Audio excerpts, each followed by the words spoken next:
Hi everyone, welcome back. It's Laura at Hyper Stamper. I'm here to show you today's antique junk journal. This is a really unique, beautiful cover. This is actually an antique encyclopedia, it's a Swedish to English dictionary, which I've not seen before, but I just love the cover. It's very worn, but it's all intact. Look at the back, isn't that fabulous? I just love it. And this antique covered card, which is a card that's on top of sort of like a cardboard and often framed, is from 1923. And look at this sweet little girl on here with her lacy dress. So what I did is I added a little bit of vintage crochet doily, and I pulled this from the title of an antique book. It says The Days of Her Life, and the tiny, tiny print there says White Point Duchess lace. It just happened to be in the page and I didn't notice it until after I pulled it. So I thought that was really cool. This here is a vintage earring, one of these clip-ons. That's the back of it. I actually think the back is so pretty. I'm going to find a use for that. And look at the colors of the vintage beads there. They're just so beautiful. Probably likely from the 1940s, that. And then this one here is another vintage earring. Here's the pair here. That's also a little clip-on. And I will find a use for that coming up, but that's the cover of this beautiful journal. So let me take you on a little journey through here before I put it on my Etsy site, and just move these out of the way. And let's look at all the authentic, antique, and vintage ephemera. We've got postcards and photos and souvenirs and bingo cards and you name it, it's in here. Data entry, greeting cards, all authentic. So we'll start right here. This was a book I got, and I was really hoping I could turn it into a journal, but it was just too damaged. It was too far gone, but you can still see the sweet little white geese here and the flowers and the waterfalls and the river. It's really quite beautiful. So I just turned it into a little booklet. It's from 1917 and just a few pages for journaling on there. You can even add more if you like. And this is from the Paris Public Library down here. It's an antique book page as well. We've got some wonderful children's book pages here and one of these great 100-year-old children's school book pages. That is a vintage hanky in there. It's very old, but it's also brand new because it was never purchased or used. That's its original appearance there, how I received it unpurchased. This here is really pretty magazine page, and look at this. These beeswax rolled candles and the crafts that you can make with them. Look at this one, that is hilarious. That lady there with the wax hat on top of a glass. This is funny to me. And here's some really cool paper art. Look at these beautiful things you can make. I've seen quite a few of these actually, and that's very cool. This is from the 1950s, early 50s. And I'm going to put that right back in there. And then on this side, we've got this really fun Mother's Day card that a husband would give to his wife. Look at that inside. Isn't that sweet? This is from the 1940s. And I love it. I think it's really fun. And then here is a vintage data entry card. This one is from Page, and I just love it. It hasn't been rung through. It would have little holes if it had its data put in and then put through the computer, which was probably the size of my car back then.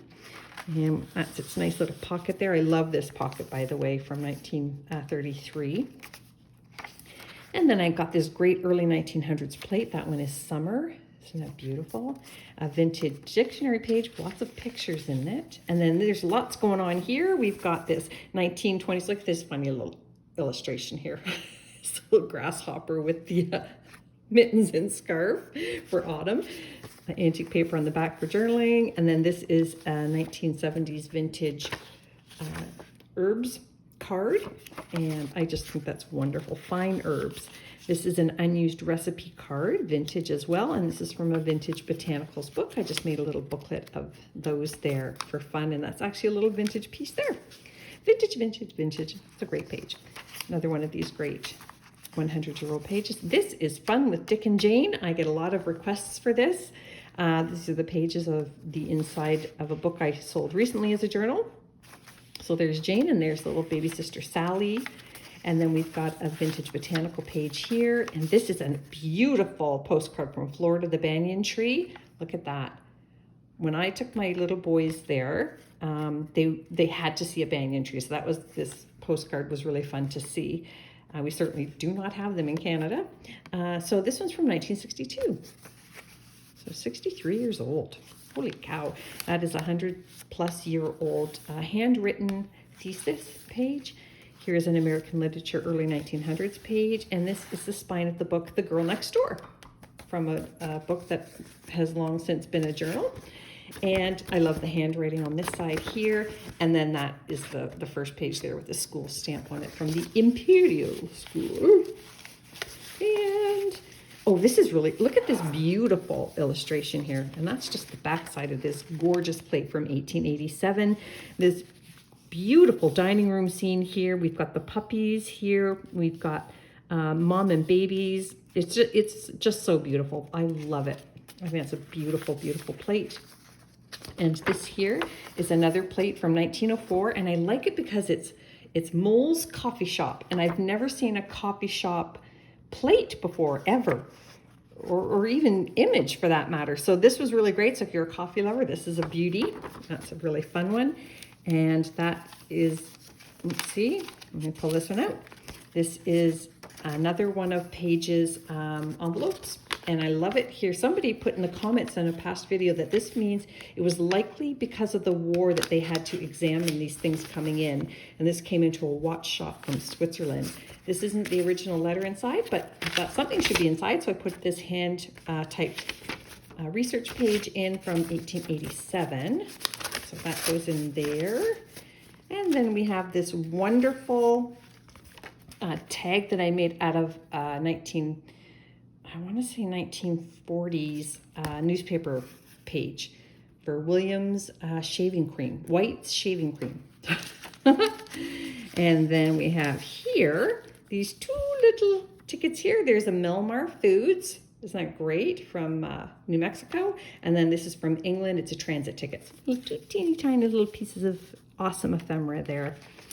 And then, of course, we'll keep that there. This is also from the 1890s. This plate here, it's got dog looking up at the parrot who's talking to the little birds. It's just a really fun little story. And then a cartoon on the other side, which is a little bizarre, but really interesting. Look at that sweet little hedgehog there, I just noticed. That's so sweet.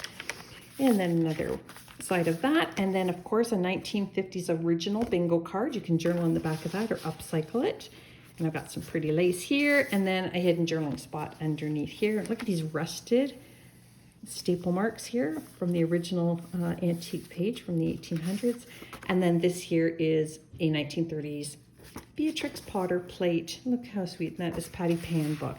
Little kitten there. This is a vintage ledger sheet. That's vintage there. This is from the 1850s, the history of, it's actually the history of the world, and this particular page is from England, which I kind of like. And then this is from antique book, and that was a map that was inside the book to describe what was happening in the story. I like that. It's got the Red Sea there. And then over here is another one of these great 1959 children's mix and match sticker book. But this is one that has the sticker going all the way to the top. I've not seen that. It's the only one I think like that. It's kind of fun.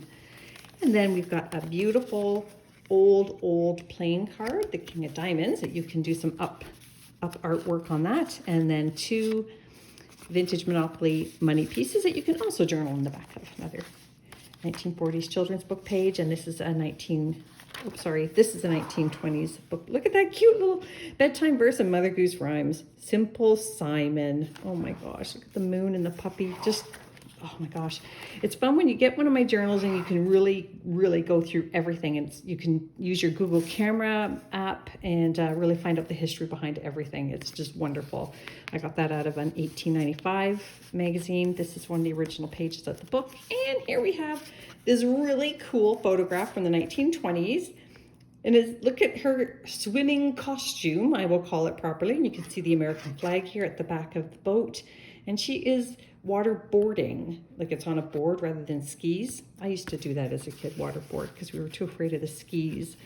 And then this is another one of these really fun and colorful vintage, over 50 years old napkins, souvenir napkins from Pennsylvania. Isn't that pretty? That is from the 1800s. And then we have this, just a vintage page here from the 40s, and I just love the advertisement on the back. It's just pretty thing. That's from 1927, the pocket there. More vintage. This is from the early 1900s from Chatterbox. Look at this beautiful ostrich. Ostriches were very fascinating to people and very exotic. That is from 1940s there. This is early 1900s. Beautiful plate there. Taking the horses and the cattle down the road. And this came from that beautiful antique book I've been using, and this chapter was called Success, so I left it alone. I didn't cover it. I like that. And this is a fantastic Laura Wheeler piece here, and it's all about kitchen towels. Look at the great images here that she has designed. And I really like this a lot, the different kinds of stitches. And I just think the textures and everything, you can see that other patterns have bled onto it, which makes it really fun. So you can do a lot of fun collaging with that, or just enjoy it exactly the way it is. This is another early 1900s plate all about baby owls. Look how cute. Those are the babies, and that's the mom and dad. Love it, love it, love it. I get a lot of requests for owls as a special little addition. If I can add it, I always do. Midsummer Song, so I didn't want to cover it because it's really quite beautiful. 1920 pocket here. This is from 1890. You can journal on that. And this is just adorable. Wild Time from a vintage book here with journaling space on the back. Oh my gosh, there's so much to do. That's from 1850. That's a Hogarth etching from steel. And that is the end of the book. Look at how chunky this one is. It's so chunky. I hope you love it as much as I loved making it. Find that in my Etsy store, hyperstamper.etsy.com. Please subscribe, leave me a comment, and come back soon. And thank you for watching. Bye for now.